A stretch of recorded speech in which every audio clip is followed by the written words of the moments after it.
বাংলার এই মাটি বরাবরই আন্দোলন, বিপ্লব এবং সংগ্রামের মাটি। এই মাটি প্রতিবাদের মাটি। এই মাটি শিখিয়েছে মাথা নত না করতে। আর এই মাটি শিখিয়েছে অন্ধকার কাটিয়ে ভোরের আলোয় ফেরা। আমি জানি গত কয়েকদিন ধরে, বিশেষ করে 4 তারিখের পর থেকে আপনাদের ওপর দিয়ে যে ভয়াবহ ঝড় বয়ে গেছে এবং যে তাণ্ডব লীলা চলেছে বাংলা বিরোধী বিজেপি আশ্রিত দুষ্কৃতীদের হাতে, তৃণমূল কংগ্রেসের কর্মী, সমর্থক, শুভানুধ্যায়ীরা ইতিমধ্যে বিভিন্ন জায়গায় আক্রান্ত হয়েছেন এবং আমাদের দলীয় কার্যালয়গুলিতেও ভাঙচুর করা হয়েছে। সব থেকে যন্ত্রণাদায়ক সেটা হচ্ছে রাজ্যের বিভিন্ন প্রান্তে নির্বাচন পরবর্তী হিংসায় যারা শান্তির বাণী শোনাতো, তারা 4 তারিখে জোর জবরদস্তি ক্ষমতা দখল করার পরে আমাদের 10 জন একনিষ্ঠ সহকর্মীকে নির্মমভাবে হত্যা করেছে ভারতীয় জনতা পার্টির হাড়মাত জল্লাদরা। আমি তাদের বিদেহী আত্মার চিরশান্তি কামনা করি। তাদের শোকসন্তপ্ত পরিবার পরিজন এবং শুভাকাঙ্ক্ষীদের প্রতি আন্তরিক সমবেদনা জানাচ্ছি। তাদের এই অকাল প্রয়াণে কেবল শুধুমাত্র দলের ক্ষতি নয়, আমাদের সকলের ব্যক্তিগতভাবেও অপূরণীয় ক্ষতি বা ব্যক্তিগত শোক। দল সর্বদা তাদের পরিবারের পাশে থাকবে এবং যতদিন আমরা রয়েছি তাদের পরিবারের দায়িত্ব তৃণমূল কংগ্রেস পরিবার নেবে। কেন এই আক্রমণ কখনো ভেবে দেখেছেন? কেন এই হিংসা? কেন এই লুটপাট? কেন এই গুন্ডামি? কেন এই ভাঙচুর? তার কারণ বিজেপি খুব ভালো করে জানে বাংলার মানুষের এবং আপনাদের শক্তি কতটা। যারা কাপুরুষের মতো অন্ধকারে হামলা চালায় তারা আসলে আপনাদের সাহসের মোকাবিলা করতে ভয় পায়। তার কারণ তারা জানে যে তারা লুটপাট করে ক্ষমতায় এসছে। জয় বা পরাজয় সমাজের যে কোনো বা রাজনীতির যে কোনো রাজ্য রাজনীতির অঙ্গ বা দেশের রাজনীতির অঙ্গ। কিন্তু জয়ী হওয়ার পর প্রতিহিংসা পরায়ণ হয়ে ওঠা আসলে চারিত্রিক দুর্বলতা নয় কি? আমি মনে করি এটা তাদের চারিত্রিক দুর্বলতার বহিঃপ্রকাশ।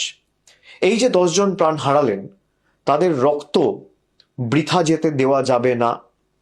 তাদের আত্মত্যাগ আমাদের পিছু হাঁটার কারণ হতে পারে না, বরং তাদের দেখা স্বপ্নগুলি পূরণ করাই হবে আমাদের অন্যতম দায়িত্ব এবং আগামী দিনের শপথ।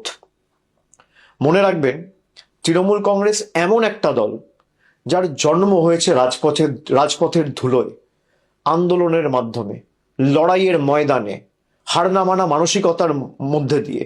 মনে পড়ে সিঙ্গুর নন্দীগ্রামের সেই দিনগুলি যখন চারিদিকে ছিল শুধু বারুদের গন্ধ আর সিপিএম এর হাড়মাত বাহিনীর লাঠির আস্ফালন? তখন কি আমরা কেউ মাথা নত করেছিলাম? ভয় পেয়েছিলাম? দমাতে পেরেছিল তৃণমূলকে? উত্তর হচ্ছে না। আমরা সেদিনে বুক চিতিয়ে দাঁড়িয়েছিলাম বলেই আজকে বাংলার মানুষ আমাদের সুযোগ দিয়েছিল 2011 সালে এবং আমরা বাংলার মানুষের হৃদয়ে জায়গা করে নিয়েছিলাম।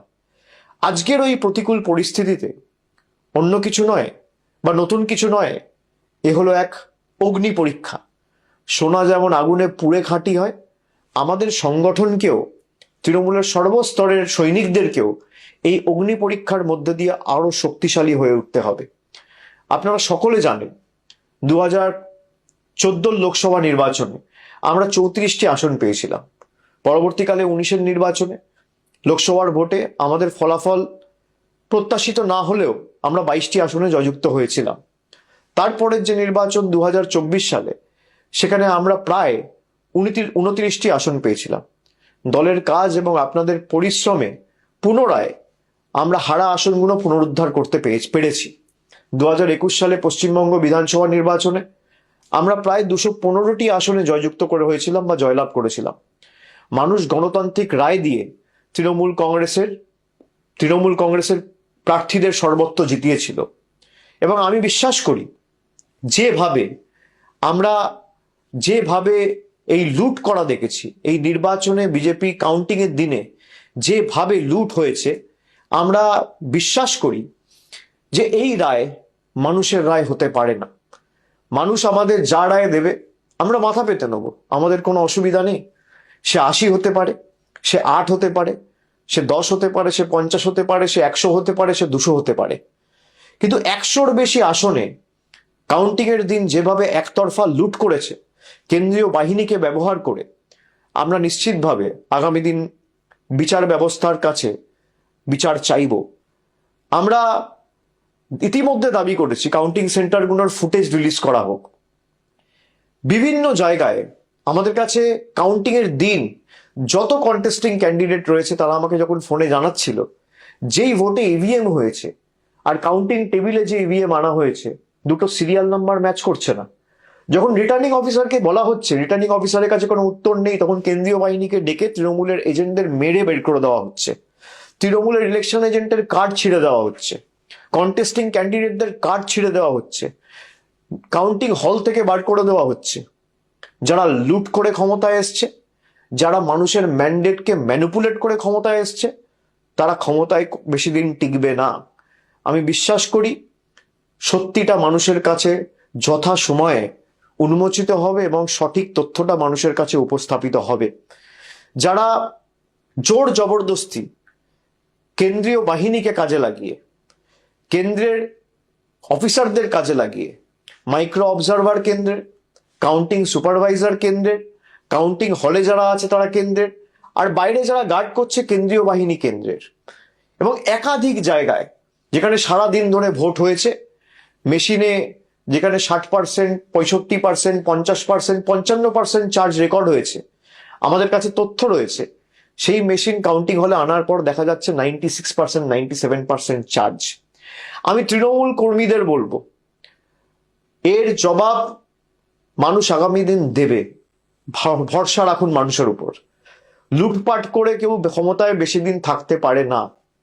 যারা রাষ্ট্রশক্তিকে ব্যবহার করে, পুরো দেশের এজেন্সিদের ব্যবহার করে বাংলায় লুট চালিয়েছে, যেদিনকে কেন্দ্র সরকার ক্ষমতা থেকে যাবে বা যেদিনকে এদের লোকসভা ভোটে পরাজয় হবে, সেদিনকে বাংলার গদিটাও মানুষের রায়ে এক রাতে চলে যাবে। আপনাদের সকলকে অনুরোধ করছি একে অপরের হাত শক্ত করুন। বাংলার মানুষ জানেন তৃণমূল কংগ্রেসের কর্মীরাই তাদের একনিষ্ঠ কর্মী এবং তাদের বিপদে আপদে প্রকৃত বন্ধু। আপনারা আবার মাঠে নামুন। আমাদের যে পার্টি অফিসগুলো জোর জবরদস্তি ভেঙে দেওয়া হয়েছে সেই পার্টি অফিসগুলো পুনরুদ্ধার করুন। হাইকোর্টে ইতিমধ্যেই মামলা দায়ের হয়েছে আপনারা জানেন, এবং সেখানে যে পিটিশন ফাইল হয়েছে, আজকে হাইকোর্ট মহামান্য বিচারপতিরা তারা রায় দিয়েছে যে যারা ঘরবাড়ি ছাড়া, যাদের দোকানে ভাঙচুর হয়েছে, যাদের বাড়িতে হামলা হয়েছে, যারা এলাকা ছাড়া, ঘর ছাড়া, গ্রাম ছাড়া, পাড়া ছাড়া, তাদের সবাইকে আগামী দিন প্রশাসনকে বাড়িতে ফেরাতে হবে। আমি প্রত্যেকটা তৃণমূল কংগ্রেস ব্লক এবং জেলা নেতৃত্ব এবং অঞ্চল নেতৃত্বর কাছে অনুরোধ করব যে আপনারা ধরে ধরে যারা এলাকা ছাড়া তাদের বাড়ি ফেরার ব্যবস্থা করুন। কোথাও যদি কোনো প্রশাসনের আধিকারিকরা আপনাদের সাথে সহযোগিতা না করে আমাদের সরাসরি জানান, আমরা তাদের বিরুদ্ধে কন্টেম্প্ট মুভ করব।